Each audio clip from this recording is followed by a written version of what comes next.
नैहर में नहर रहे ससुरवा समुंदर हो गई। हेलो भाई लोग, कैसे बड़ा लोग उम्मीद बगा अच्छा खोलो। और ई वीडियो रिव्यूज कंटेंट हटे तो चलते नहीं। आज के वीडियो रिव्यू कंटेंट स्टार्ट करी जा।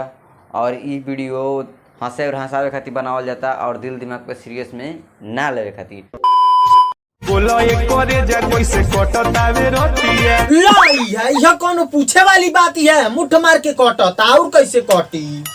अरे सारे मुठ मारवा उ तू से नहीं भौजी से पूछला सो। अच्छा भौजी से पूछला सो। त ए भैया भौजी के रतिया मत झटिया पूछ कैसे कटता। काहे से उ दिन भर घर में व्यस्त रहेले तो कब झटिया काटी लेले। बहुत सीरियस बात है करी बहन चोदो। लागे कि तोहरा बुखार बाटे भीतर। बस भौजी तो के बुखार ना आई तो जोगड़म में तनिक गर्मी आ गइल बा। पेलवा लो सही हो जाई। गजब बेइज्जती है।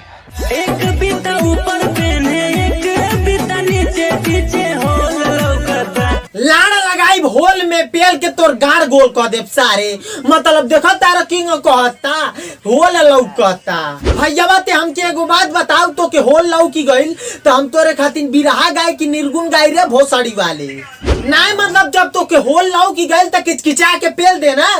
बतावत का बारे सारे जल को कर। ये दादा ये सच में भैया गरम हमार भइल थर्मामीटर। अरे हम हूँ तो उहे कहतानी रे तोर बहन चोदो कि तोर जोगाड़ गरम भइल बा। बुढ़िया बाज डार के गड़िया फाड़ ले। मतलब देखा तारा के देखा कहतिया गरम हमार भइल थर्मामीटर। बात तोरी बहन चोदो। गरम हमार भइल थर्मामीटर। भाई लोग हमके लगता है भौजैया खैनी खा के पेलवैले बिया तबे इतना बेचैन भइल बिया। मतलब भौगानवा सुनले बाड़ा कि ना लोग सैया खैनी खा के पेले तब बेचैनी धलेला। नैहर में नहर रहे ससुरवा समुंदर हो गई। अरे भौजी अब इन तो समुंदर भइल बा। अगर दिन में 35 बार पेलवावल नहीं छोड़बू ना तो दुनिया के सबसे बड़ा महासागर बन जाई। याद रखिया तोहार बहन चोदो। देखे छोड़ी के गोदरल जवानी चोली में गोले गोल लौकता। भैया तो के तोनी के और ध्यान लगाउले जरूरत बा। अगर झाट भर ध्यान लगा दो ना तो हमार लम्बा लम्बा लाड़ो लौके लगी। सारा उ गोल गोल लौकता बाग भोसड़ी वाला।